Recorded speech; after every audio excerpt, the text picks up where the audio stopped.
सांगली सातारा स्थानिक स्वराज्य संस्था विधान परिषद निवडणुकीच्या रणांगणात सध्या प्रचंड राजकीय थरार पाहायला मिळत आहे। ही निवडणूक आता केवळ अतिटेतीची राहिलेली नसून पूर्णपणे सस्पेन्स थ्रिलर मोडवर आलेली आहे। सत्ताधारी महायुतीमधील अंतर्गत संभ्रम आणि छुपा संवाद थेट चव्हाट्यावर आलाय। भाजपचे अधिकृत उमेदवार धैर्यशील कदम यांच्या समोरील अडचणी कमालीच्या वाढल्याचे स्पष्ट चित्र दिसत आहे। त्यातच कदम यांच्या प्रचारार्थ शनिवारी विटाळ येथे होणारी महायुतीची अत्यंत महत्त्वाची बैठक अचानक आणि नाट्यमयरित्या रद्द झाल्याने सांगली आणि सातारा जिल्ह्याच्या राजकीय वर्तुळात प्रचंड खळबळ माजली आहे। महायुतीत सर्व काही आलबेल नसल्याचे आता उघड झाले असून येथे कोणत्याही क्षणी धक्कादायक निकाल लागण्याची शक्यता राजकीय जाणकारांकडून वर्तवली जात आहे। नमस्कार, मी सार्थक आणि तुम्ही पाहता हे काय नवीन।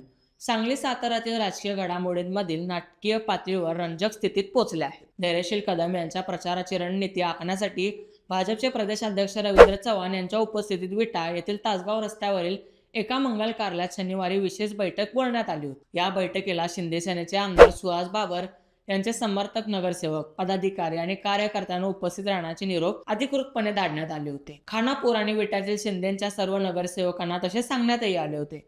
मात्र भाजपचे प्रदेशाध्यक्ष रवींद्र चव्हाण हे कराडवरून विट्यात दाखल होताच अचानक सूत्रे फिरली आणि बैठक तडकाफडकी रद्द करण्यात आली। बैठक रद्द झाल्याचे किंवा पुढे ढकलण्याचे संदेश नगरसेवकांना घाईघाईत पाठवण्यात आले। त्यामुळे उपस्थित राहू इच्छिणाऱ्या कार्यकर्त्यांमध्ये संभ्रमाचे वातावरण निर्माण झाले। बैठक रद्द झाल्यानंतर आणखी एक मोठे राजकीय नाट्य घडले। रवींद्र चव्हाण, पालकमंत्री चंद्रकांत दादा पाटील, आमदार सुधीर गाडगीळ आणि खुद्द धैर्यशील कदम यांच्यासह महायुतीचे प्रमुख नेत्यांचा मोठा ताफा थेट आमदार सुहास बाबर यांच्या निवासस्थानी पोहोचला। मात्र तिथेही शिंदेचे नगरसेवक उपस्थित नव्हते।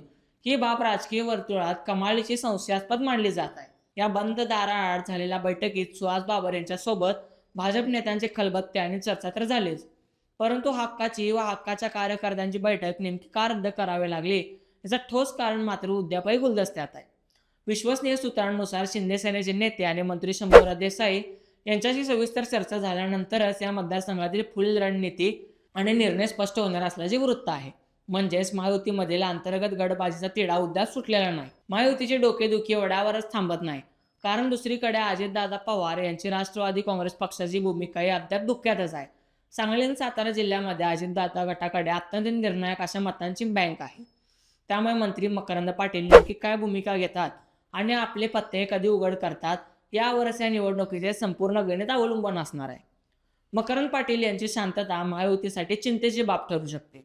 एकीकडे महायुतीमध्ये परस्परांबद्दल संशय कल्लोळ शिगेला पोचला असताना दुसरीकडे मात्र महाविकास आघाडीच्या नेत्यांनी अत्यंत चपळीने आणि छुप्या पद्धतीने या मतदारसंघात अभयसिंह जगताप यांच्यासाठी फिल्डिंग मजबूत करायला सुरुवात केली आहे। महाविकास आघाडीच्या नेत्यांनी आतून लावलेल्या अचूक जोडण्या पाहता ही जागा महायुतीतून हातातून निसटण्याची आणि एखादा मोठा धक्कादायक निकाल लागण्याची दाट शक्यता अनेक वरिष्ठ पत्रकारांनी व्यक्त केली आहे।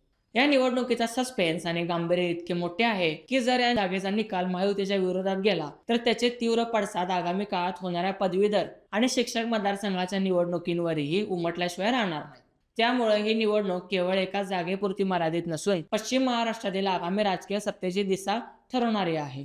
महायुतीमधील अंतर्गत धुसफूस, बैठकींचे नाट्य, आमदारांच्या घरात रंगलेले गुप्त खलबत्ते आणि मवियाची छुपी रणनीती पाहता सांगली साताराच्या रणसंग्रामात कोण बाजी मारणार आणि कोणाला राजकीय आसन पाहावे लागणार याचा सस्पेन्स आता शिगेला पोहोचलाय। तुतारी वाजणार की कमळ फुलणार याचे उत्तर महायुतीमधील हा अंतर्गत तिढा किती लवकर सुटतो यावरच ठरणार आहे। तुम्हाला काय वाटते ते आम्हाला कमेंट्समध्ये नक्की सांगा आणि अशाच अपडेट जाणून घेण्यासाठी हे काय नवीनला पाहत राहा।